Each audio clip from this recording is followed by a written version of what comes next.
Olá pessoal, nesse vídeo a gente vai dar continuidade ao estudo da Amoris Laetitia, esse documento que o Papa pede que a gente leia, que a gente comente, né, que a gente estude à luz dos ensinamentos, dos outros demais ensinamentos da igreja, óbvio, porque é o ano da família, né? Esse documento fez 5 anos e o Papa achou por bem declarar esse ano, até 19 de março do ano que vem, o ano da família. Então, de 19 de março de 2021 a 2022, a gente está nessa reflexão, tudo voltado para a família. Ontem mesmo eu coloquei aí nas nossas mídias uma reflexão importante sobre Eucaristia e matrimônio. Fiz uma junção dessa vontade que Deus tem de nos amar, nos ter por perto, e o que é o matrimônio, né? E que amor é esse? Então, a gente vai voltando o nosso pensamento de acordo com as coisas que vão aparecendo pra gente, sempre levando pra família. Porque a igreja tem isso, né? A igreja ela tem uma interdependência dos assuntos, os assuntos se correlacionam em perfeição, né? Porque tudo é recapitulado em Cristo mesmo.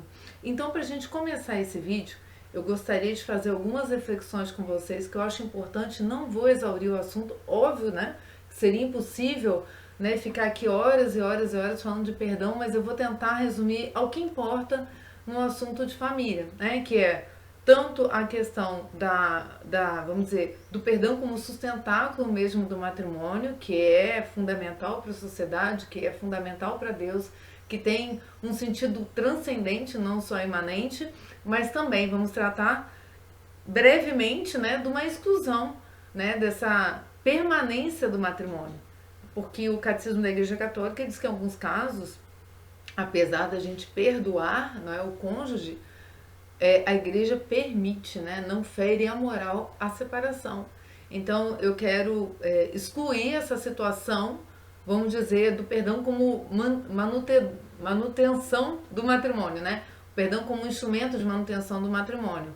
Em alguns casos ele não vai ser um instrumento, ele existe, né? O perdão deve existir sempre independente, mas ele não vai ter essa correspondência com a manutenção do matrimônio, né? Com o crescimento do amor, com aquela família, sinal da igreja doméstica e tudo mais. Então a igreja tem situações canônicas que a igreja exclui.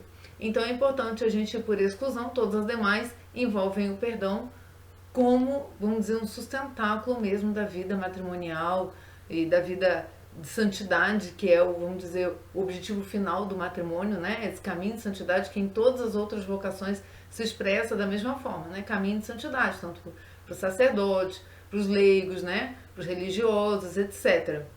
Então, Jesus nos chama a santidade. E por fim, eu gostaria de falar um pouquinho da correção fraterna, né? Então eu peguei uns trechinhos de Santo Tomás de Aquino que ele nos ensina, né? Com muita sutileza, é óbvio que eu também não vou a fundo, mas alguns pontos que eu acho importantes sobre a correção fraterna, porque o perdão ele também está relacionado a isso, né? Quando alguém vem para nós e pede perdão, ou quando nós olhamos algo que merece perdão, ou seja, a pessoa está realmente pecando, né? E por isso ela pede perdão, porque essa é a nossa, vamos dizer, a nossa origem, né? De vida eterna, é o perdão de Deus por nós. Então, o perdão ele gera vida, mas ele precisa estar ali em determinadas condições em que eu vou observando e vou ajudando a pessoa também a caminhar. Ela pedindo perdão ou não, né? Mas existe a questão da correção fraterna, que aí São Tomás nos ajuda a caminhar, né? É um terreno bem pedregoso.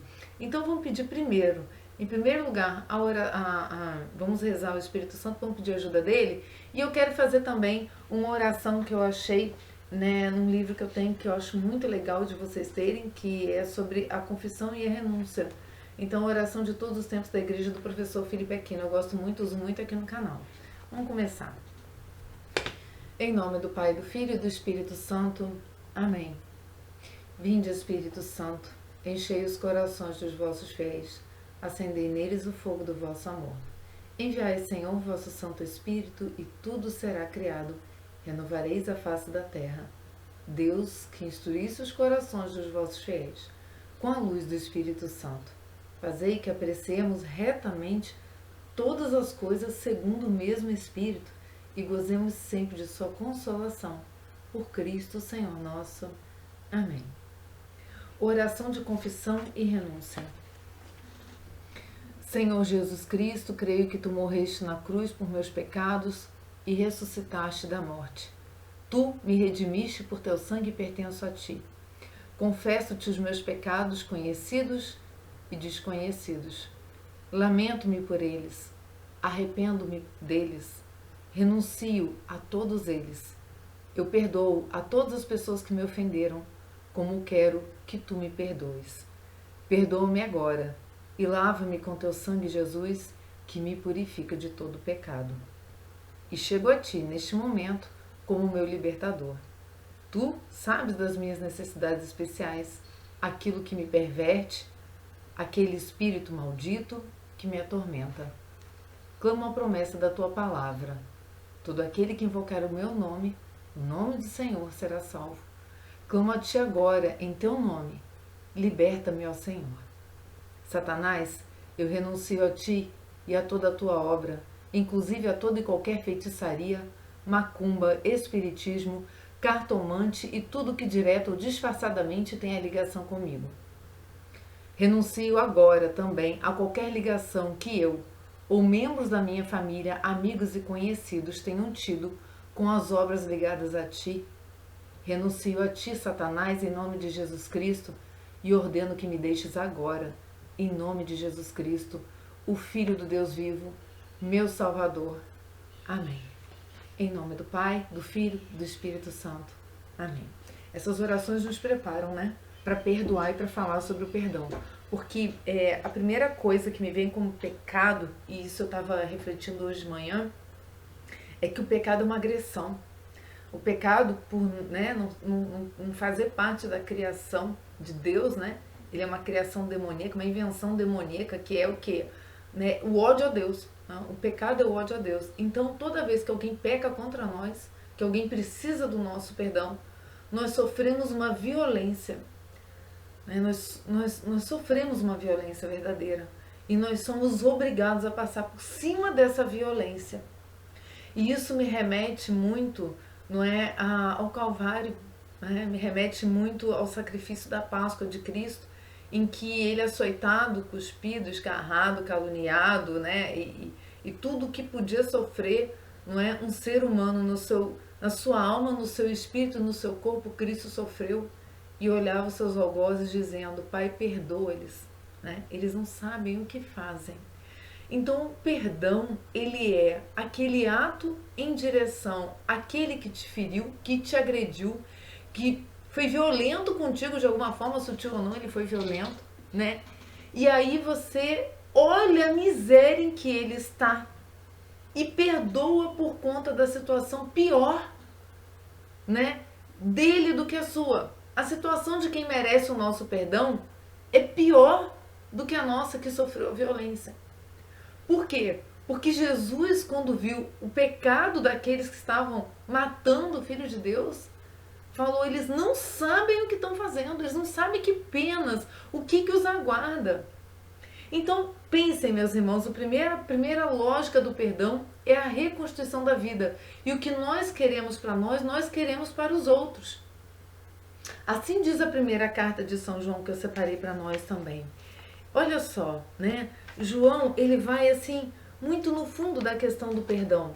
Por quê? Porque a gente sabe que quem ama a Deus consegue ver em tudo, né, na sua própria vida, o amor de Deus. Então, se eu estou aqui, né, se eu estou fazendo algo para Deus, é sinal de que Deus me ama. Deus me amou primeiro, diz São João, né, na primeira carta dele. Acontece que existe uma dificuldade, existe uma resistência nossa que é fruto do pecado, não é? Que não é fruto da caridade. E essa resistência é a resistência ao próprio bem. É a resistência à própria vida que nos aguarda. Então é como que, não é? Nossa, tá tampando a cabeça da minha Santa Teresinha, peraí. É como que a gente querer encaixar num padrão humano, né, que já está todo ferido, que já tem dificuldade de ver a Deus, né, pela própria natureza em que o nosso espírito está encerrado, né, a gente não consegue ter aqui a visão do transcendente, a não ser por Cristo, pelos ensinamentos, etc. Tudo isso é transcendente, mas eu digo a visão mesmo, né, do espírito, do que é o estado da nossa alma em pecado, do que não é. Então, né, Deus vem em nosso socorro e nos mostra. E Ele nos mostra através dos seus ensinamentos. E aqueles que deram testemunho porque viram e conviveram com esse amor, conviveram com esse perdão de Deus, né? Que é o próprio Cristo, caminho, verdade e vida. São João fala o tempo inteiro, nós vimos e testemunhamos. Ele fala 2 ou 3 vezes aqui na carta dele, nós vimos e testemunhamos. Acreditem, acreditem nisso que eu falo. Então São João diz que a primeira coisa da nossa vida espiritual que nós temos que ter é a reflexão de que quem devemos perdoar está nas trevas, né? Se essa pessoa veio pedir perdão a você e depois ela foi ao confessionário, pediu perdão a Deus, né? Pediu ao sacerdote, não necessariamente nessa mesma ordem, às vezes ela precisa passar pelo confessionário para vir pedir perdão a você. O certo é vir pedir perdão a você primeiro e depois ir ao confessionário. Essa pessoa realmente está de volta, né? Reintegrada no corpo da igreja, está salva, né? Está em estado de graça, ela realmente fez um profundo exame, tem uma contrição perfeita, então ela realmente está salva. No entanto, existe sim essa dicotomia entre trevas e luz, que ela vem desde a criação, lá do Gênesis, né? Deus separou as trevas da luz e viu que a luz era boa. Então aqui já no final da Bíblia, né, na primeira carta de João, João diz, Deus é luz e nele não há trevas. Se dissermos que estamos em comunhão com ele, mas caminhamos nas trevas, estamos mentindo e não praticamos a verdade. Então, para que eu tenha a noção do que é o perdão na minha vida, né, que eu posso então refletir na vida do outro, eu preciso estar com Deus, eu preciso estar em comunhão com Deus. Então o perdão não é uma opção que Deus me dá para que eu me sinta bem com aquele que me ofendeu, não. O perdão, ele é derivado do perdão que eu recebi de Deus. Então se eu estou com Deus, eu sou obrigada, por esse amor que me une a Deus, a ter as atitudes de Deus comigo. Porque eu só me uno a Deus porque Deus permite. Deus perdoa as minhas faltas e eu estou unida a Deus, né? Mas se caminhamos na luz como Ele está na luz, então estamos em comunhão uns com os outros e o sangue de Jesus, seu Filho, nos purifica de todo o pecado. Então, não é através de um mérito meu que agora eu vou dar o perdão para alguém, não. Por que eu não faço mais que obrigação? Porque eu recebi isso por graça. Então isso só tem que me atravessar. O que eu retenho em mim, porque eu recebi de Deus, agora eu retenho em mim, não sou obrigada a dar para ninguém. Isso não é obra de Deus. A obra de Deus é que aquilo que Deus nos deu atravesse a gente para atingir os outros. Por isso aquela oração que eu não canso de falar aqui, do texto da misericórdia, tem que fazer a gente refletir profundamente. Quando eu rezo, e São João diz nessa carta dele também, Senhor, né, por sua dolorosa paixão, tende misericórdia de nós e do mundo inteiro. Primeiro eu peço para Ele ter misericórdia de mim. Eu penso para que essa misericórdia me atinja. Aí eu posso pedir para o mundo inteiro, entendem? Então eu identifico que ela me atingiu. E aí, consequência disso, é eu querer que ela atinja o mundo inteiro. Ou então eu não rezo o texto da misericórdia. Virou só uma continha, né? Uma coisa que eu fico lá repetindo igual um mantra e não frutifica, não é? Então, olha só. A gente mesmo tem a nossa infidelidade com Deus, mas, né, a gente tem que reconhecer que pela nossa infidelidade Deus nos mostra sermos fiéis. Eu estou fazendo toda essa lógica, gente, para que a gente pense por que o Papa está falando assim sobre o perdão, por que ele está falando do risco que as famílias correm. Vejam bem, se dizemos que não temos pecado, enganamos-nos a nós mesmos e a verdade não está em nós. Cristo não está em você. Se você diz assim, eu não sou pecador, né? Eu agora atingi a 7ª morada. Não, isso não é verdade, isso é uma mentira. Mas se confessamos nossos pecados, então Deus se mostra fiel e justo para nos perdoar os pecados e nos purificar de toda injustiça, ou seja, de tudo que aquilo que não me torna santo, de tudo que aquilo que me distancia dele. Justiça é isso, é santidade, né? Refletir o rosto divino, né, de Cristo em nós. Então, se dizemos que nunca pecamos, fazemos dele um mentiroso e sua palavra não está em nós. Né? Por quê? Porque o pecado, gente, ele está denunciado na própria crucifixão de Cristo. Cristo se fez pecado por nós, de São Paulo. Então a feiura dessa crucifixão horrenda que Cristo sofreu por nós, a feiura, como diz Isaías no servo sofredor, salvo engano 53, 54, 52, 53, né, Isaías, né, desviávamos o rosto dele.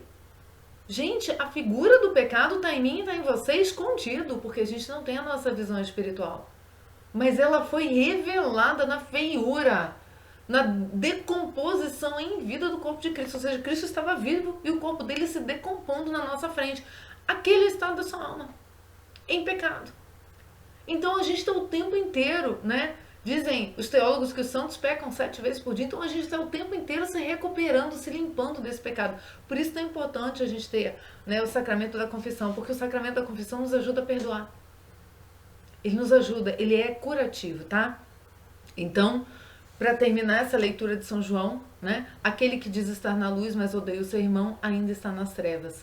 Quem ama o seu irmão permanece na luz e não corre perigo de tropeçar. Mas quem odeia o seu irmão está nas trevas, caminha nas trevas e não sabe onde vai, pois as trevas cegam seus olhos. E muitas vezes a gente tem 1001 motivos para odiar o irmão.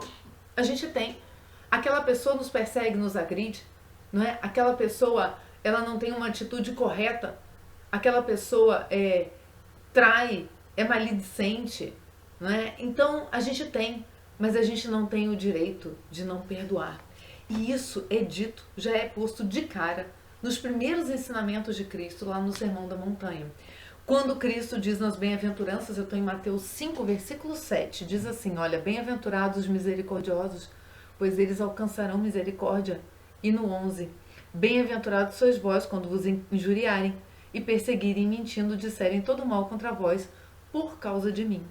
Alegrai-vos e exultai, porque grande é a vossa recompensa nos céus, pois deste modo perseguiram os profetas que vos precederam. Todo aquele, e vocês estão vendo esse vídeo porque certamente vocês são de Deus, né? Todo aquele que é de Deus sofre o ataque do maligno por aqueles que estão suscetíveis ao pecado. Então é o demônio atacando você através da carne, né? Porque ele faz uma tentação contra aquela pessoa cai em tentação e te ofende.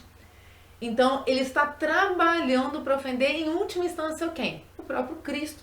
Porque nós não somos o corpo de Cristo, Cristo na nossa cabeça? Nós não somos a igreja, o corpo de Cristo. Então o que ele está querendo atingir? Você, que é um zero à esquerda para ele? Não.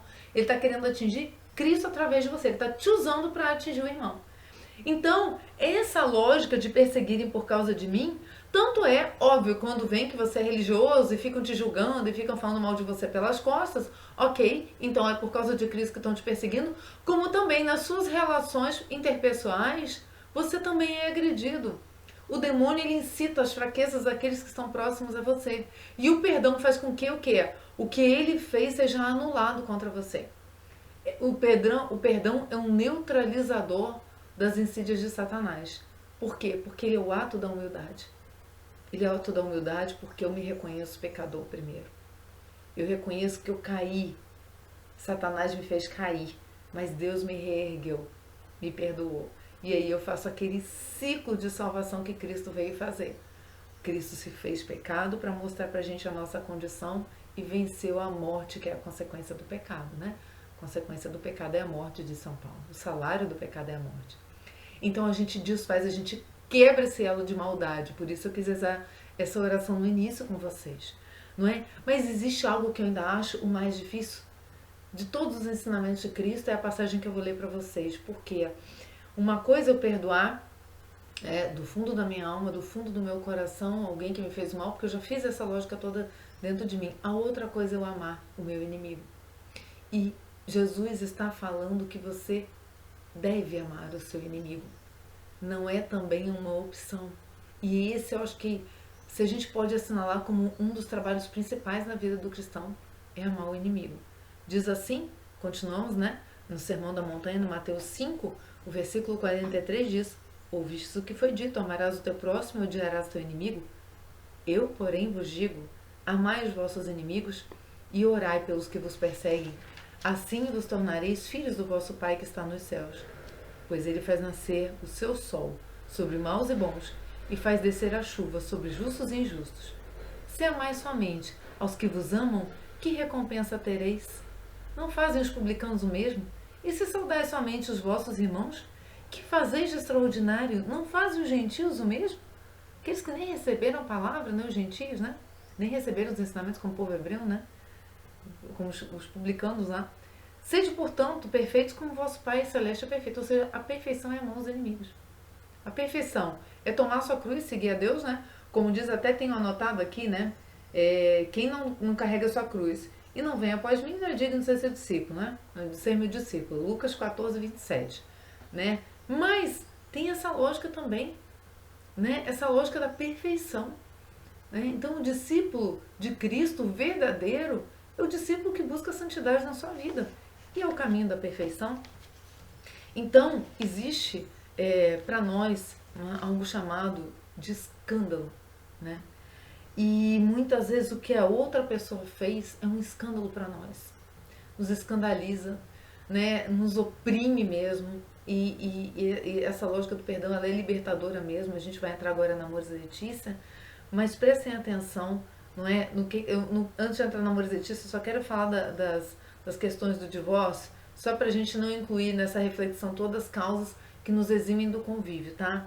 Mas prestem atenção no capítulo 17, no versículo 1, né, do Evangelho de Lucas.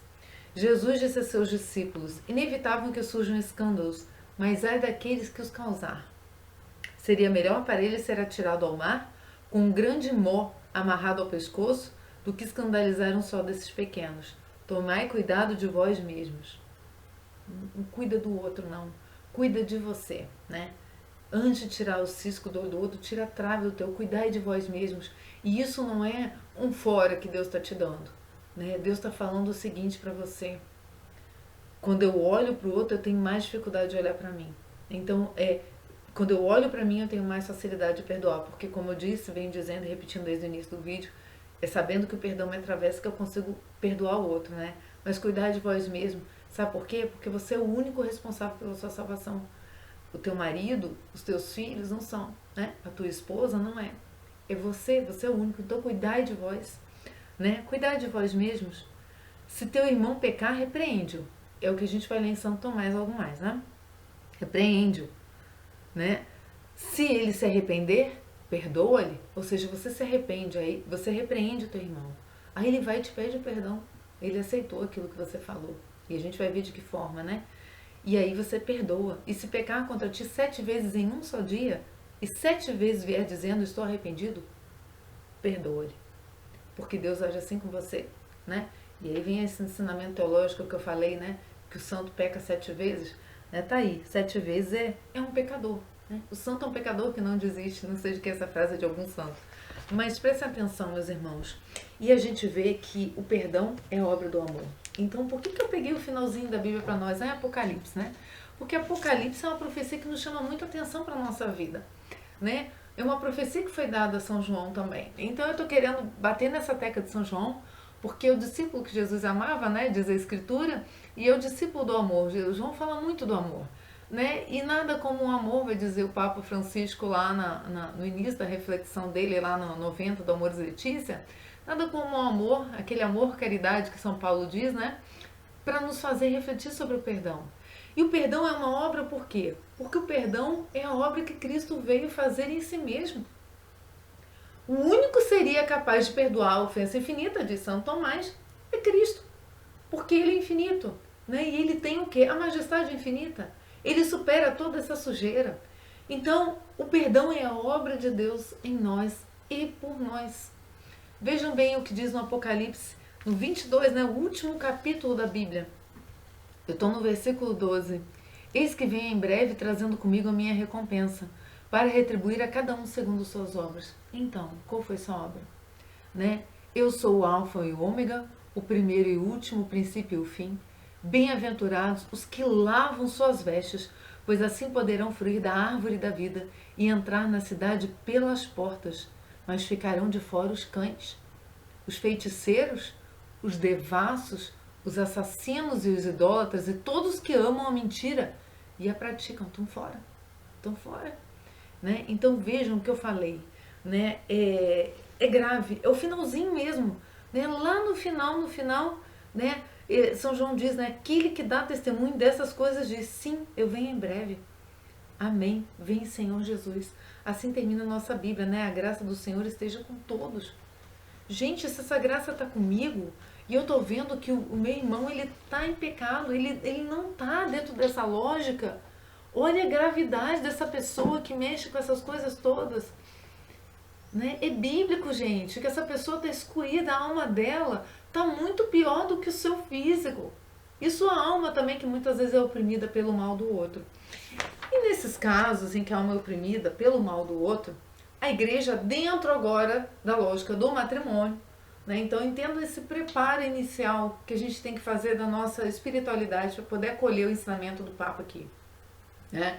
Dentro dessa lógica do matrimônio existe algo que se chama dignidade da pessoa humana, né? O que a gente estuda muito em direito, né? Especialmente na Constituição, lá nas cláusulas pétreas do artigo 5º da Constituição Federal, que tem a ver com essa dignidade, né? Com os direitos humanos em si. Apesar de muita coisa não ser respeitada no nosso ramo, né? No ramo do direito, existe muita controvérsia, mas existe a dignidade e existe então, portanto, a dignidade do matrimônio. E a gente está inserido então nesse contexto, não é? Aqui no 4º item, tá? Do 6º mandamento, que é não cometerás adultério. Então, quando a igreja comenta no 6º mandamento, ele faz o seguinte, ele vai como que abrindo um leque do que causa, né, esse 6º mandamento. Eu estava aqui pegando para vocês, é o artigo 2331 em diante. Então, ele vai no 1, ele vai dizendo homem e mulher o criou e tal, até que ele chega no 4º, as ofensas à dignidade do matrimônio. Então, existe uma ofensa que a igreja não pede para você suportar. Ela pede e ela exorta você a perdoar para que você mesmo ganhe perdão, para que você mesmo seja salvo. Isso é condição sine qua non da tua salvação. Não tem a situação da tua salvação se você não perdoar. Não é porque com a mesma medida que você julga, você vai ser julgado. Ou seja, e os teus adultérios com Deus? E tua traição com Deus? E tua traição com a aliança fica como? Né? Então eu vou lá, sou perdoada de uma dívida imensa, como diz lá, né? A parábola, né? Daquele cobrador, né? Daquele servo que devia ao seu patrão. Ele é perdoado, né? Uma dívida imensa que ele não poderia pagar, e depois ele sai dali, porta fora e sai cobrando os outros. Então ele vai ser obrigado a pagar a dívida dele, né? Dali não sairás até que a última dívida seja paga, né? Então existe sim uma dívida pós-morte, né? Que é o quê? Eu não ter conseguido usar da mesma misericórdia que Deus usou comigo, usar com os demais, né? Então eu preciso ainda me configurar no restante. Então é o purgatório. Mas existe uma dívida aqui, né? Que não se cobra.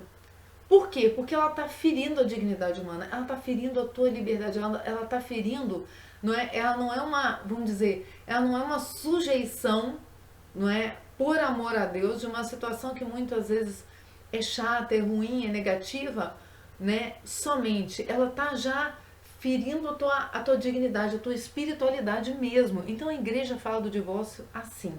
Eu vou pegar um pouquinho à frente, no 2383, tá? Diz assim: a separação dos esposos com a manutenção do vínculo matrimonial pode ser legítima em certos casos previstos pelo direito canônico. Ninguém mais pode dizer em que casos são. É o direito canônico que está aqui elencando as situações. São elas, tá? Se o divórcio civil for a única maneira possível de garantir certos direitos legítimos, o cuidado dos filhos ou a defesa do patrimônio pode ser tolerado sem constituir uma falta moral. Presta atenção, fere a dignidade.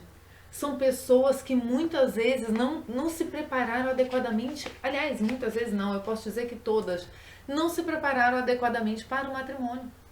Então elas casaram de qualquer jeito mesmo, né? Trocando em miúdos, casaram de qualquer jeito, não fizeram uma reta avaliação ou foram surpreendidos com uma mentira posterior, né? Isso é causa até de nulidade matrimonial, e tem várias causas de nulidade matrimonial, né? Então, assim, Felipe Aquino fala muito bem desse tema, tá? Ele tem vários vídeos sobre isso.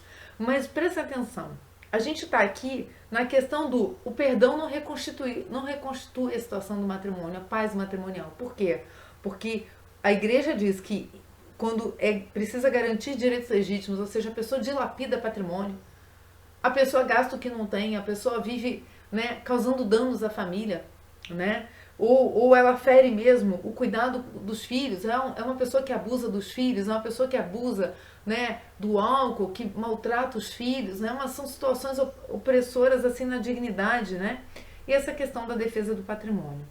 Então, o divórcio é tolerado pela igreja, vejam bem, é tolerado porque o 2384 vai dizer que ele é uma ofensa grave à lei moral, à lei natural. Então pretende romper o contrato livremente, né, consentido pelos esposos, de viver um com o outro até a morte, ou seja, é preciso haver o livre consentimento. Vejam que isso aqui é uma disposição, né? ferem, rompem o contrato livremente consentido, a não ser que ele não seja livremente consentido, ou seja, que ele esteja eivado de alguns vícios. Que aí a igreja, apresentado a situação para a igreja, ela vai e avalia, que é o processo de nulidade matrimonial, tá? O matrimônio não é anulado, ele é declarado nulo, ou seja, inexistente. Ele nunca existiu porque faltaram condições, tá? Então, o fato de contrair nova união, mesmo que reconhecida pela lei civil, aumenta a gravidade da ruptura. Por quê? Porque aí a pessoa entra no adultério. O cônjuge recasado passa a encontrar-se em situação de adultério público e permanente. E não tem como desfazer isso, né? Então, gente, e também aqui ele faz uma ressalva que também acho importante colocar, já que a gente está falando de família, né? Pode acontecer no 2386 que um dos cônjuges seja vítima inocente do divórcio decidido pela lei civil e neste caso ele não viola também o preceito moral. Ou seja, não estava incorrendo naquelas causas lá do direito canônico, só que ele não quis divórcio, né? Alguém entrou com divórcio, um pedido de divórcio litigioso na justiça, né? Litígia quando não há concordância no divórcio. Uma das partes pede, a outra não quer. Então esse também não comete a falta porque, óbvio, não foi culpa dele, né? Então, nesse caso, não viola o preceito moral e existe uma diferença considerável entre o cônjuge que se esforçou sinceramente por ser fiel ao sacramento do matrimônio e se vê injustamente abandonado e aquele que por uma falta grave de sua parte destrói um casamento canonicamente válido. Canonicamente válido. Porque se aquele que está desfazendo desfez porque também existe uma situação inválida, também ele não incorre e aí você tem que pedir para a igreja a análise da situação. Meus irmãos, é muito importante que a gente tenha essa ideia, não é? Essas ideias que dos ensinamentos do magistério da igreja, para que eu possa avaliar o perdão de uma forma mais ampla.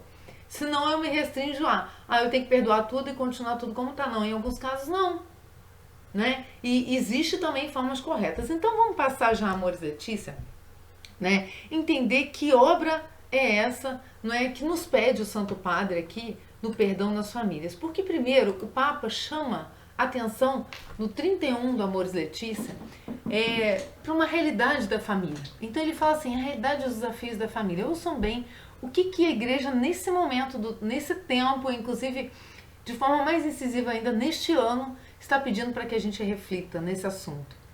O bem da família é decisivo para o futuro do mundo e da igreja. O bem da família.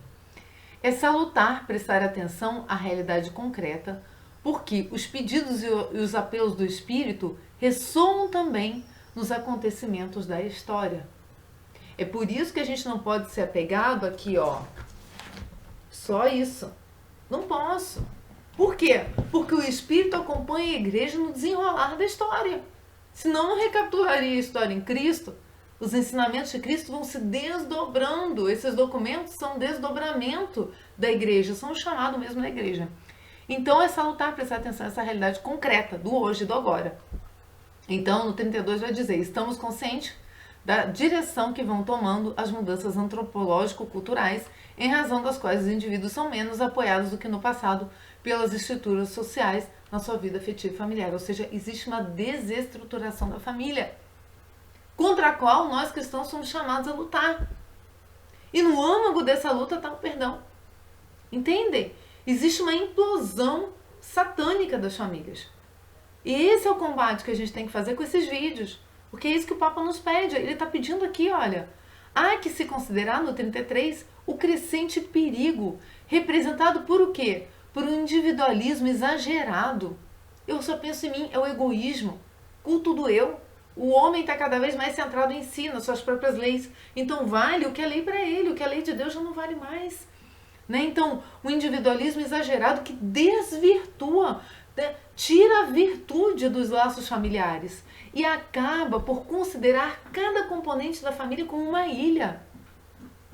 Não é assim que temos visto com celulares, né? Cada um vendo uma série num quarto, né? Cada um é uma ilha, fazendo prevalecer em certos casos a ideia de um sujeito que se constrói segundo os seus próprios desejos assumidos com caráter absoluto. Eu quero uma coisa, mas eu não me importo com o que aquele quer, com o que aquele outro quer, com o que aquele outro precisa, com o que aquele outro não pode, o que eu quero. Então é um individualismo exacerbado, exagerado, né? O ser um indivíduo faz parte de estar em família. Eu sou um indivíduo, mas o Papa está falando do exagero. Eu tenho que ter o meu momento, fazer alguma coisa, tá no meu celular, na minha rede social. Eu tenho que poder me distrair com uma série que o outro não gosta, ele vai ver outra série. Mas eu exagero, é tornar isso uma ilha. O Papa não está sendo radical aqui. Ele está falando que essa ideia de unidade, ela tem que estar presente no seio da família. Porque a família, a igreja doméstica, vai dizer na Familiares Consórcio. E também no 2204 do Catecismo da Igreja Católica. O pecado atua contra a comunhão com a igreja. Então esse individualismo é um grave pecado contra a igreja inteira. Por quê? Porque a igreja doméstica está rachada, está, né, em perigo, em crescente perigo, vai dizer o Papa. Então, né, a ideia de um sujeito construindo segundo seus próprios desejos, com caráter absoluto. Você tem que ter seu próprio desejo, ok, mas não é um caráter absoluto. Não é um caráter absoluto. Por quê? Porque eu tenho que exercer o meu mundo sacerdotal, ou não fui eu que celebrei o meu casamento no altar e me sacrifiquei pelo outro, não sou mais minha, sou do outro. Então, se eu não assumo a realidade matrimonial, o transcendente no matrimônio, eu crio isso aqui, ó. O meu desejo é um caráter absoluto. Então, eu forço o outro a fazer tudo que eu quero, não é? Ou então, eu não permito que o outro também faça o que é necessário para ele. Eu não ajo em conjunto, eu ajo sempre individualmente. As tensões causadas por uma cultura individualista exagerada da posse e fruição geram no seio das famílias dinâmicas de impaciência e agressividade. Tá aí, não é? A questão que o Papa coloca como uma questão gravíssima e que ela é muito, vamos dizer, ela é muito curada pela lógica do perdão. Porque a lógica do perdão, e muitos santos passaram por isso, Santa Rita de Cássia, né, é um exemplo, vamos dizer, um ícone disso, do perdão ao marido, né, que depois ela recapitulou toda a família dela, né? Então vejam bem como é grave essa situação em que a gente está inserido hoje e como é importante essa exortação apostólica. Vejam bem o que o Papa diz aqui no 90, quando ele fala, né, no chamado hino à caridade, vemos algumas características do amor verdadeiro. Ele está falando da Carta de São Paulo, né? O amor é paciente, é prestável, não é invejoso, não é arrogante nem orgulhoso, nada faz de inconveniente, não procura o seu próprio interesse, não se irrita, nem guarda ressentimento, não se alegra com injustiça, não rejubila mas se rejubila com a verdade, tudo desculpa, tudo crê, tudo espera e tudo suporta. Aí o Papa faz o quê? Ele vai analisando um por um desses itens que eu vou pegar, as partes em que interessam ao nosso assunto perdão, ok? Então, ele está aqui citando a primeira carta aos Coríntios 13, do 4 ao 7, mas vejam bem que isso aqui é algo que tem que ser analisado no namoro. Quando eu li isso, eu pensei exatamente isso. Quando você namora alguém, e não existe um namoro casadinho, né? Ou você namora ou você é casado. Ou existe o sacramento ou você ou você só namora, né? E namorar envolve o quê? Castidade. Senão você já está pecando lá contra o sexto mandamento que a gente estava lendo agora no catecismo. Então presta atenção. Vejam se essa pessoa vai ser paciente, se ela tem essa virtude da paciência, né? Se ela está sempre buscando o bem do outro, se ela é prestável, se ela não é invejosa, ou seja, se tudo que você alcança na sua vida, o outro apoia, o outro vibra, né? Se ela não é orgulhosa, se ela não é inconveniente, se ela não se comporta de uma maneira social e na intimidade de uma maneira inconveniente. Isso tudo, gente, tem que ser levado em conta no namoro. Se ela não é egoísta, ou seja, não busca o próprio interesse, como disse o Papa lá no 33, se não se irrita, né? Se não vive ressentido, se você faz o mal, a pessoa perdoa, mas depois ela fica lembrando isso tudo, gente. No namoro já dá pra ver muito disso, né? Se ela realmente se ressente de uma injustiça ou de atos de injustiça, se ela é um cristão e ela busca a virtude da santidade, podemos colocar assim, se ela se alegra com a verdade, se ela se alegra com o ensinamento de Cristo, se ela se alegra com Cristo, que Ele é a verdade, né? Ele diz que Ele é a verdade, e também com a verdade entre os dois, né? Se realmente está disposto a desculpar tudo, a crer no outro e na relação em tudo, sempre esperar e suportar as dificuldades e as contrariedades que vão aparecendo durante esse namoro, gente, esse aqui é o preparo. Agora, ultrapassado esse preparo, eu tenho que entrar num outro preparo, que é a paciência. Então essa virtude da paciência é a paciência com o quê? Com o que não é meu, com o que é do outro. E aí eu volto para o início do vídeo. A paciência que Deus tem conosco. Então vai lá, vamos pegar um trechinho da paciência. Tá no 91, eu não vou pegar eles todos, que eles são grandes, tá? Amores Letícia tem mais de 300 parágrafos, então a gente vai andando, né? A gente vai andando com ela, pegando trechos, pensando trechos que eu acho muito importantes para as nossas reflexões. Então aqui no 91 ele vai dizendo: uma pessoa mostra-se paciente quando não se deixa levar pelos impulsos interiores e evita agredir. Observe se é uma pessoa agressiva ou não, porque o agressivo é uma pessoa impaciente. A paciência é uma qualidade do Deus da aliança. Entendem quando eu digo que passa pela gente? É uma qualidade de Deus. Se eu estou com Deus, como diz São João, eu tenho que ter essas características, né? Que convida a imitá-lo também na vida familiar. Então, os textos onde Paulo usa este termo devem ser lidos à luz do livro da sabedoria, conforme 11, 23, 12, 2, né? Do 15 ao 18, né? 12 no 2 e também do 15 ao 18, né? Os versículos do 12.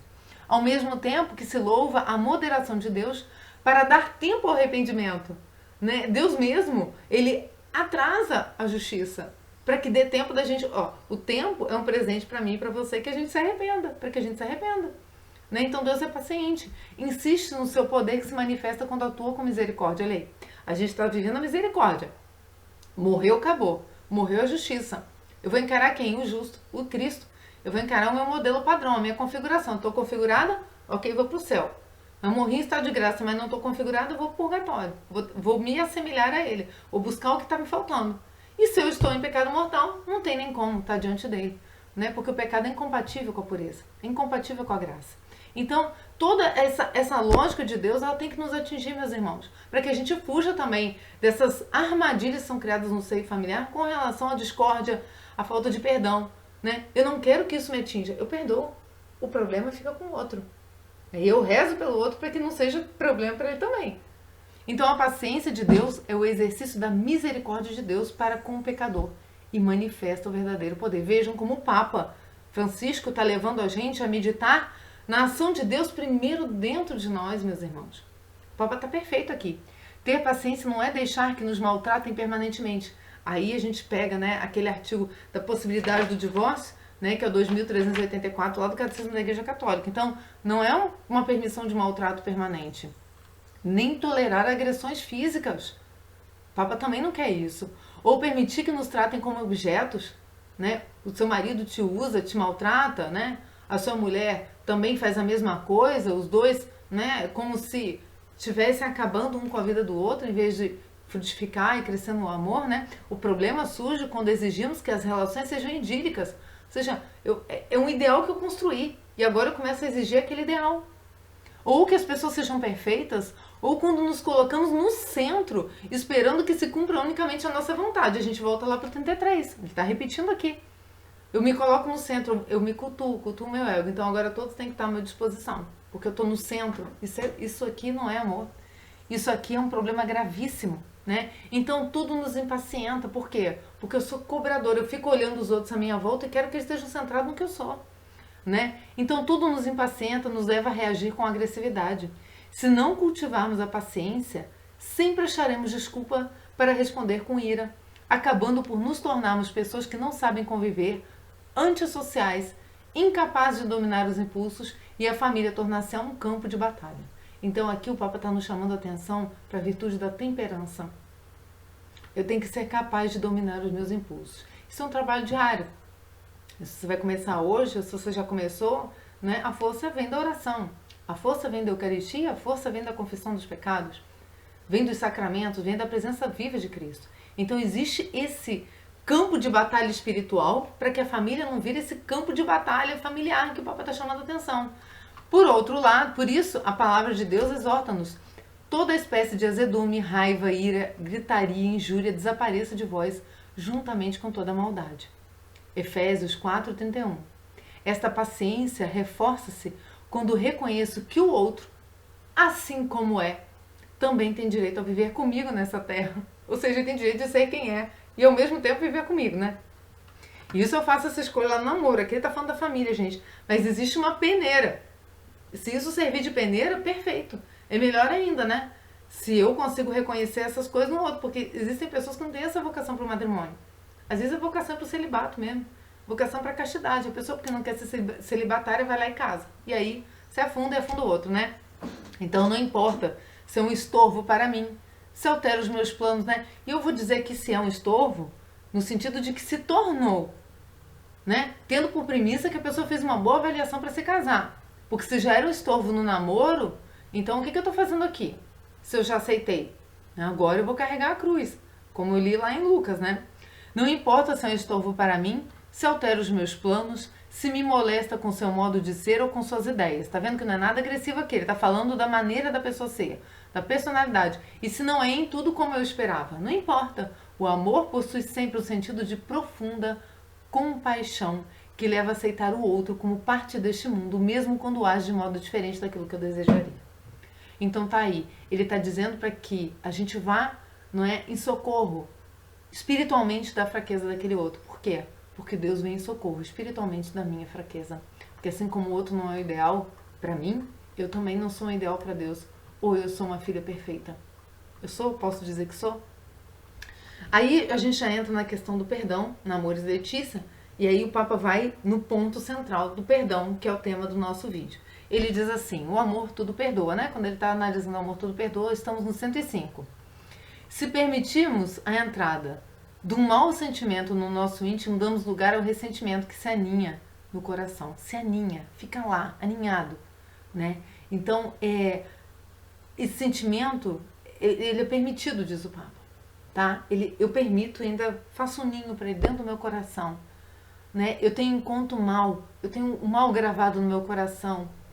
O contrário disso é o quê? O perdão. Então, por isso que o perdão liberta. Ele tira esse ninho do ressentimento do seu coração. O contrário é o perdão fundado numa atitude positiva que procura compreender a fraqueza alheia e encontrar desculpas para outra pessoa. Como diz Jesus, perdoa-lhes, Pai, porque não sabem o que fazem. Tá aí a passagem que eu li, que nem lembrava que estava aqui no texto, Lucas 23, 34, né? Que bonito, olha aí. Cristo falando e a gente também olhando para o outro e dizendo, ele também não sabe o que ele faz. Entretanto, a tendência costuma ser a de buscar cada vez mais culpas, em vez de eu desculpar, porque eu estou olhando para o passado do outro, eu estou olhando para a história do outro, eu estou tentando ajudar o outro dentro do que eu posso, óbvio, humanamente falando, né? Eu estou tentando o quê? Achar mais culpas. O Papa está aqui, gente, numa exortação pós-sinodal. O que quer dizer isso? A igreja se reuniu para falar da família. Essas questões são atuais. Há 5 anos atrás, a exortação Amores Letícia aconteceu. Entendem? É um documento atual da igreja, por isso que eu faço questão de trazer pra gente analisar. Isso está acontecendo. A tendência é buscar cada vez mais culpas, imaginar cada vez mais maldades, supor todo tipo de más intenções do outro. Eu só consigo pensar do outro mal. E assim o ressentimento vai crescendo, cria raízes. Aquele negócio vai ficando cada vez mais profundo e mais difícil de curar. Deste modo, qualquer erro ou queda do cônjuge pode danificar o vínculo de amor e a estabilidade familiar, que é o que o Papa estava falando lá dos problemas atuais da família, né? O problema é que, às vezes, atribui-se a tudo a mesma gravidade, ou seja, se nivela, né? Se fez uma coisa pequena, é grave. Se fez uma coisa grande, também se nivela com a pequena. Então, tudo vira um problema quase insanável, com o risco de tornar-se cruel perante qualquer erro do outro. Então eu sou um dedo em rixe sempre apontado para o outro, só esperando o outro cair. A justa reivindicação dos próprios direitos torna-se mais uma persistente e constante sede de vingança do que uma ação de defesa da própria dignidade. Ou seja, eu não estou usando os direitos matrimoniais dentro de um conceito de dignidade que eu tenho dentro do matrimônio, né? Eu sou um indivíduo e tenho dignidade, não. Eu estou usando o direito, né, com uma sede de vingança. Eu estou apontando o erro, dizendo que não cumpre, não faz e não acontece, mas uma maneira de fazer o outro se sentir mal com aquilo. Enquanto eu tenho que ser o quê? Né? Por mais difícil que pareça, e esse é o caminho de santidade, eu tenho que ser um outro Cristo. Né? Eu tenho que fazer as renúncias e os sacrifícios que o sacramento impede. Mas o outro não faz. Ok, mas você casou, se seu casamento é válido, se não incorre nenhuma das questões que a gente colocou lá no início da possibilidade de separação, então é a cruz. É a cruz que muitas vezes é pesada, sim, né? Então, no 106 vai dizer, quando estivermos ofendidos ou desiludidos, é possível e desejável o perdão, mas ninguém diz que seja fácil. A verdade é que a comunhão familiar só pode ser conservada e aperfeiçoada com um grande espírito de sacrifício. Gente, preste atenção no que o Papa está dizendo. Espírito de sacrifício. Não case. Não case. Como diz São Paulo, se você não está preparado para esse trabalho todo, não case. Permaneça sozinho e vai servir a Deus. Exige de fato de todos e de cada um pronta e generosa disponibilidade à compreensão, à tolerância, ao perdão e à reconciliação. Então, essa comunhão exige isso tudo, né? Nenhuma família ignora como o egoísmo, o desacordo, as tensões, os conflitos agridem de forma violenta, às vezes mortal, a comunhão. Fere a comunhão de morte, né? Causa divórcio. Daqui as múltiplas e variadas formas de divisão da vida familiar, né? Hoje sabemos que para poder perdoar, precisamos de passar pela experiência libertadora de nos compreendermos e perdoarmos a nós mesmos. Quantas vezes os nossos erros ou o olhar crítico das pessoas que amamos nos fizeram perder o amor a nós próprios? Isto acaba por nos levar a cautelar-nos dos outros, esquivando-nos do nosso afeto, enchendo-nos de suspeitas nas relações interpessoais. Então, poder culpar os outros torna-se um falso alívio, ou seja, eu estou só refletindo no outro aquilo que está dentro de mim, para me aliviar do que eu sou. Então eu deixo olhar para mim, então eu deixo buscar a cura para mim. E vou usar a minha cura, vou usar a agressão aos outros como uma cura, que nunca vai ser. Faz falta rezar com a própria história. Né? A gente já fez essa experiência de rezar com a própria história, olhar para a gente, para a nossa vida, para as nossas misérias, para o amontoado de entulhos confessados ou não confessados, né?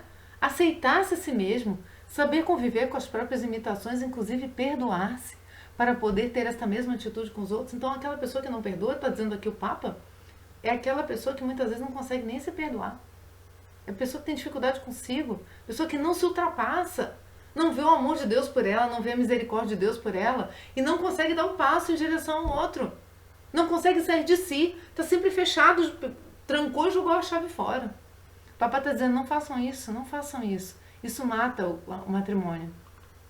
Mas isso supõe a experiência de ser perdoados por Deus. Meus irmãos, façam essa experiência do sacramento da confissão. Frequentem. Se precisar, uma vez na semana, 2 vezes na semana, cada coisa que for acontecendo, vai pro padre, ele está lá, ele está te esperando, né? Então é necessário que a gente tenha essa correlação do que é de Deus em nós e do que é de nós para o outro. Porque sem ele, sem mim, nada podeis fazer. Se eu consigo perdoar, é porque Deus está me perdoando, entende? Deus já está em mim. Eu estou aceitando, eu estou recebendo. Então, não é? Isso pressupõe ser perdoados por Deus, justificados gratuitamente e não pelos nossos méritos. Gente, por quem que nós somos perdoados? Pelos méritos de Cristo. Então nem mérito eu tenho para ser perdoado. O outro tem que ter mérito para eu perdoar? Que mérito que o outro tem que ter? O outro tem que ter a decência, não é? E ser cristão suficiente para pedir perdão a Deus pelos méritos de Cristo, como você também faz. Então, fomos envolvidos por um amor prévio e a qualquer obra nossa. Se eu faço, é porque Deus fez. A obra do perdão foi feita em mim primeiro. Por isso que eu falei que perdão é obra. Que sempre dá uma nova oportunidade, promove, incentiva. Deus faz assim com a gente. Ele sempre dá uma nova oportunidade. Ele sempre nos promove. Ele corta aqueles galinhos para que a gente dê fruto. Fica esperando a gente dar fruto. Perdão é um desses frutos. E incentiva a gente. Porque quando a gente sai do confessionário, a gente sai leve, a gente sai feliz. A gente sai querendo perdoar também. É ou não é? Então, se aceitamos que o amor de Deus é incondicional, que o carinho do Pai não se deve comprar nem pagar, então poderemos amar sem limites, perdoar aos outros, ainda que tenham sido injustos para conosco. Né? Caso contrário, a nossa vida em família deixará de ser um lugar de compreensão, companhia, incentivo e tornar-se-á um espaço de permanente tensão e castigo mútuo. Então, esse era o trecho da Amores Letícia que eu queria pegar com vocês, referindo mais uma vez ao ensinamento da igreja, antes da gente passar para São Tomás de Aquino, porque, meu Deus, como é importante a gente fazer essa reflexão. Olha só, o Catecismo diz que a vontade de Cristo, no 1442, é que toda a sua igreja, na oração, em sua vida, em sua ação, seja sinal, instrumento do perdão e da reconciliação que Ele nos conquistou ao preço do seu sangue. Cristo quer, a vontade de Cristo é que nós sejamos um sinal de perdão e de reconciliação. Estamos prontos para ser igreja? Estamos prontos para ser o corpo de Cristo? Ou estamos deixando o demônio atingir Cristo através do corpo? Fica a pergunta. Por quê? Porque esse pecado atenta contra a comunhão da igreja. Como eu já disse anteriormente, não preciso repetir. No 2227 vai dizer, todos e cada um, com generosidade e incansavelmente se darão mutuamente o perdão que as ofensas, né, o perdão das ofensas, dos litígios, injustiças e abandonos. Assim o sugere o afeto mútuo e assim o exige a caridade de Cristo, né? O amor de Cristo nos constrange.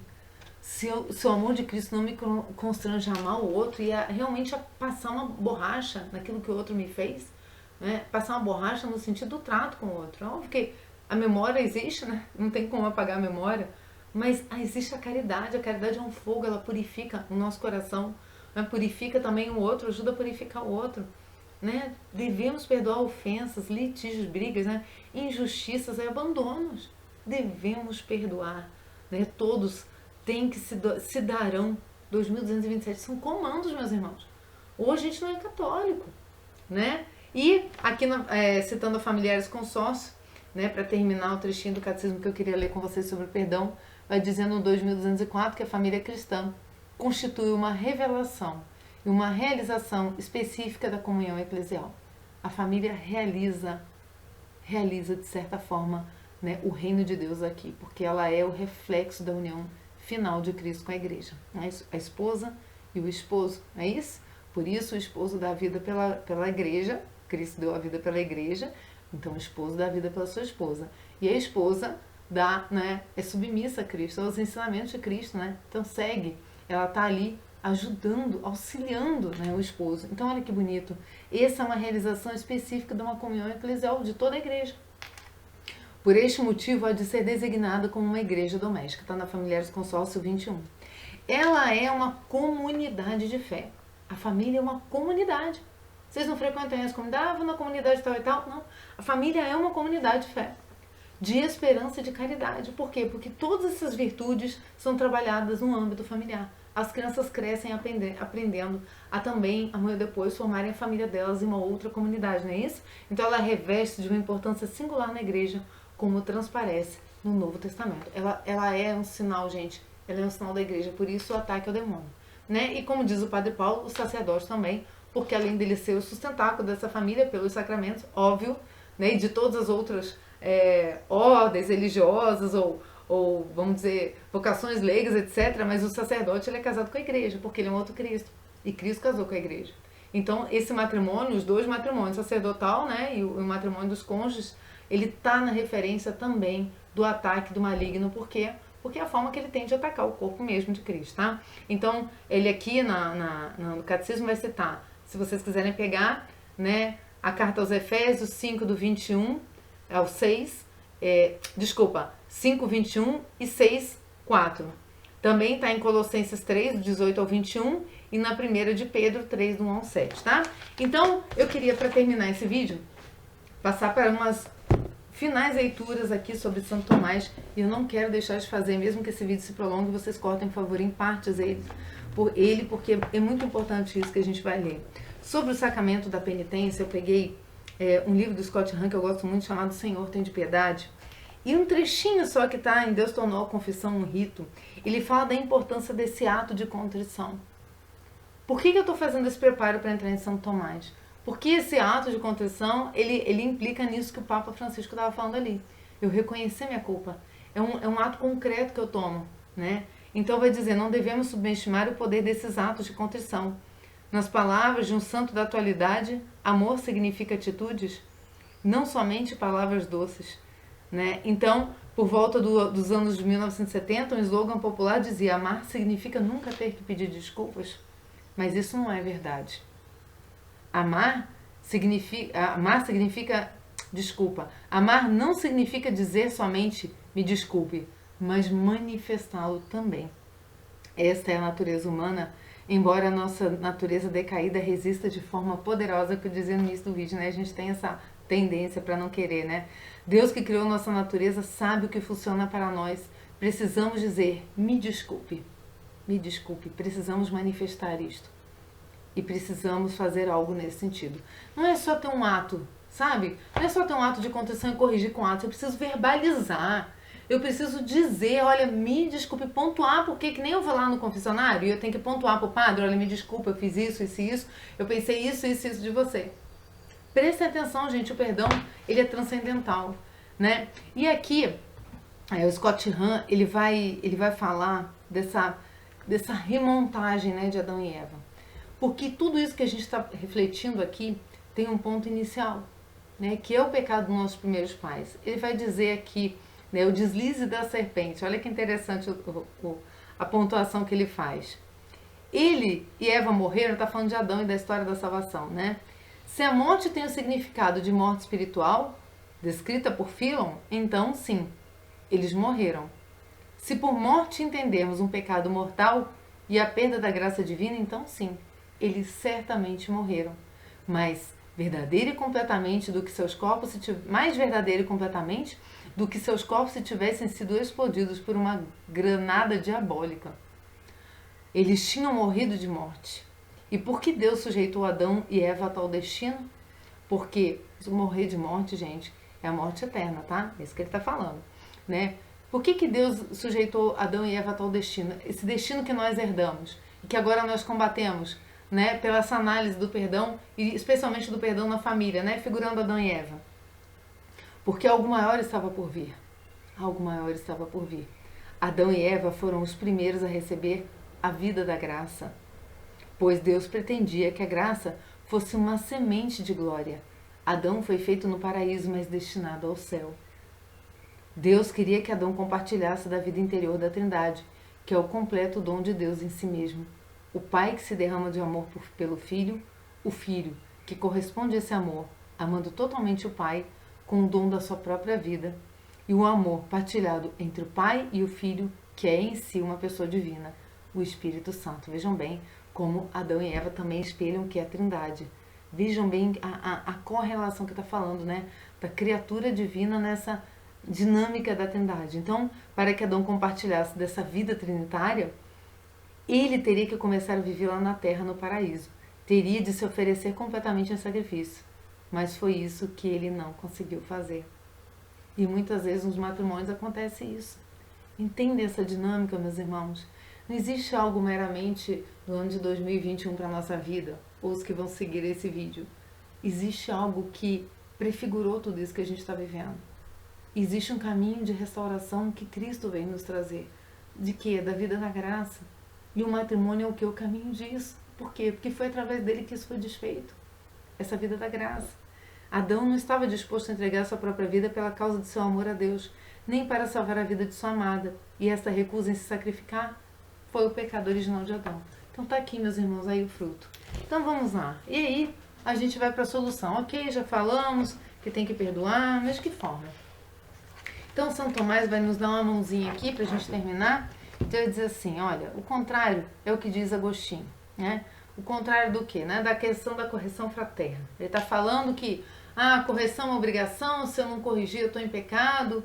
Ele vai dizer o seguinte, se negligencias na correção, tornaste pior do que aquele que pecou. Por quê? Porque eu estou vendo o pecado do outro, então eu não posso ser negligente. Eu vou pegar só uns trechinhos, ele fala muito bem, né, nessas análises dele. Eu estou aqui com a caridade, a correção fraterna e a esperança, pegando alguns ensinamentos de São Tomás sobre isso. Então vai dizer, tornai-vos, pois, imitadores de Deus, como a gente vem dizendo ao longo desse vídeo, como filhos amados. Ora, se diz, né, em Provérbios 3,12, porque o Senhor repreende os que Ele ama. Ou seja, se eu sou imitador de Deus e o Senhor repreende, eu também preciso repreender. Mas calma que a gente vai chegar da forma, tá?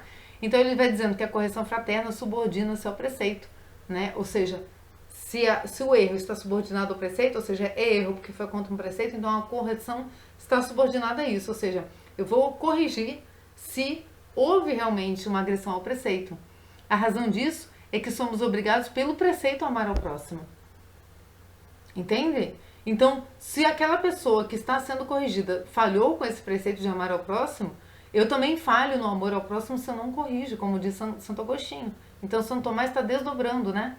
O amor, contudo, inclui em si que o homem deseja o bem para aquele que ama. Amar alguém, pois é isto, desejar-lhe o bem. Então, e porque o estar isento do mal tem a razão do bem, ou seja, o mal está relacionado ao bem, né? O mal está com relação, o mal é a ausência do bem, né? Então eu detecto o mal em razão do bem. Então disso resulta que essa razão pertence ao do amor, que o amor é o sumo bem, né? De modo que também desejamos que as coisas más não se encontrem naqueles que amamos. Então eu procuro tanto o bem do outro, que é o amor, que eu não quero que aquele erro, né, aquele preceito violado fira esse amor, do amor de Deus por aquela pessoa e também com relação a mim. Então a vontade, contudo, não é eficaz nem verdadeira se não se comprovar com a ação. Então eu preciso agir. E aí, São Tomás vai nos encaminhando. O homem é obrigado pelo preceito do amor a auxiliar o próximo a seguir a virtude, né? Dando-lhe conselho e ajuda para agir bem, como diz em Isaías 35, do 3 ao 4, fortaleceis as mãos abatidas, revigorai os joelhos cambaleantes. Dizeis aos corações conturbados, sede fortes, não temais. Ou seja, não é um julgamento, vejam que é um encorajamento, para que se supere aquilo, no amor a Deus. Então é o contrário do que o Papa estava dizendo, né? Que eu fico, porque eu não me perdoo, eu fico culpando os outros. Não, é o contrário, né? Sede fortes, não temais. E por causa disso, pelo preceito do amor, o homem é obrigado a afastar do pecado o irmão que está no pecado, corrigindo. Como diz na primeira aos Tessalonicenses 5,14, admoestai os indisciplinados, reconfortai os pusilânimes, né, os fracos. Foi desse modo que o Senhor ordenou em Mateus 18,15, se o teu irmão pecar, vai corrigi-lo a sós. Assim, pois, a correção fraterna subordina o seu preceito, né? Então ele vai chegando às conclusões. A caridade tende à correção, ele vai dizer. Então, vai dizer, os males devem ser evitados de todos os modos, e por isso, de modo algum, se deve fazer o mal para aquele que dele provenha algum bem. Ou seja, a título de eu fazer o bem para aquele que eu estou corrigindo, eu vou fazer o mal para ele. Não, isso não se justifica. Olha a caridade, né? As coisas boas não devem ser feitas de todos os modos. Não é porque é boa que eu tenho que fazer de todo modo até causando mal. É isso que São Tomás está dizendo. E por isso, algumas vezes, algumas coisas boas devem ser suspensas para que se evite alguns grandes males. Ou seja, às vezes é preciso um silêncio quanto àquilo. Para evitar que aquele bem que eu queria fazer se torne um mal. Perca mesmo a chance de ser um bem. Porque naquele momento ela não deve ser feita. A correção. Assim, pois, a correção do próximo não implica simplesmente o bem, a não ser que se considere em determinadas condições. Ou seja, a correção pode ser sim um mal.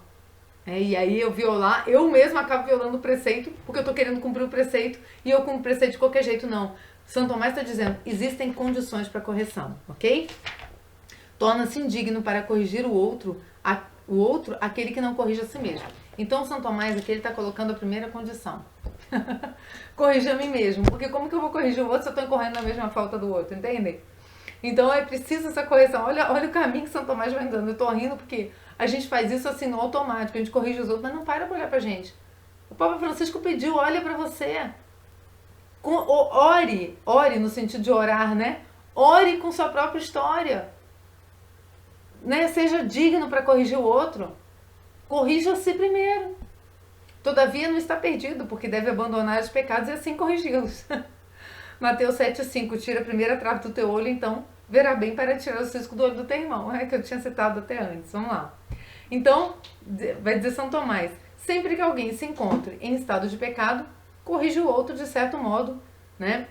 Ele condena a si mesmo, isso, ou seja, pronuncia sua condenação. Ou seja, se eu vou corrigir o outro no estado de pecado, eu estou me condenando a mim mesmo, porque se eu estou apontando o erro no outro é porque eu deveria saber o meu. Cuidado.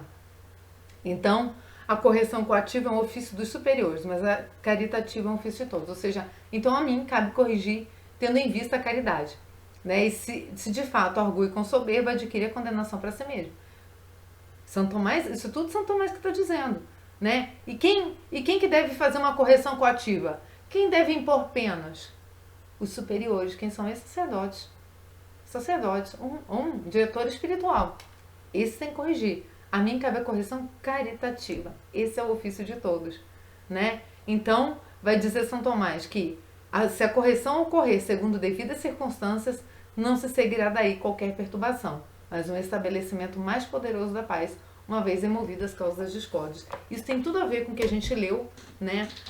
Tanto no Catecismo da Igreja Católica, quanto na Amoris Laetitia. E vejam, meus irmãos, como o perdão é uma obra suada. Mas quem suou primeiro? Você ou ele na cruz? Quem suou primeiro? É uma obra suada que Cristo suou. Suou sangue, né? E tudo mais que Cristo sofreu por nós. E agora nós temos que suar também. Gente, o convite é carregar a cruz e seguir, né? Como diz a palavra, quem não carrega a sua cruz não vem após mim, não pode ser meu discípulo e ponto. Não tem opção. Entendem? Então eu queria terminar esse vídeo, deixar essas meditações, porque o que eu trago aqui, gente, é uma compilação. Eu vou juntando, né? Às vezes demora um pouco mais, porque eu realmente estou refletindo no tema, né? E trago para nós como uma reflexão, uma grande reflexão do ensinamento atualíssimo da igreja num ano né, em que o Papa pede, nós por obediência fazemos aqui a reflexão da Amores Letícia, tá bom? Por obediência e também com uma grande alegria de serviço, porque para mim me atinge primeiro e depois eu espero que realmente seja profícuo para todos nós, né, como igreja, seja doméstica, seja a nossa igreja aqui militante, com tantos sofrimentos, somos ajudados também pela igreja triunfante, não lutamos sozinhos, né? Então nos apeguemos às diversas espiritualidades dos santos, né? Peçamos ajuda aos santos anjos, né, de Deus, no comando de Nossa Senhora, e a própria Nossa Senhora, que é o espelho da santidade divina, então a caridade em pessoa, né? Peçamos essas ajudas para que a gente vá trabalhando todas essas dificuldades que há em nós. E se precisar, voltem o vídeo, ouçam de novo, né? Ouçam as reflexões com calma, que eu sei que ele ficou um pouco longo, mas é extremamente necessário, né? Porque o que a gente está vendo é um desmantelamento da sociedade, um desmantelamento das estruturas. Por quê? Porque o diabo está conseguindo brincar com as pessoas. Tá bom? Fiquem com Deus, salve Maria, uma excelente reflexão para todos nós aí. Até mais, até o próximo.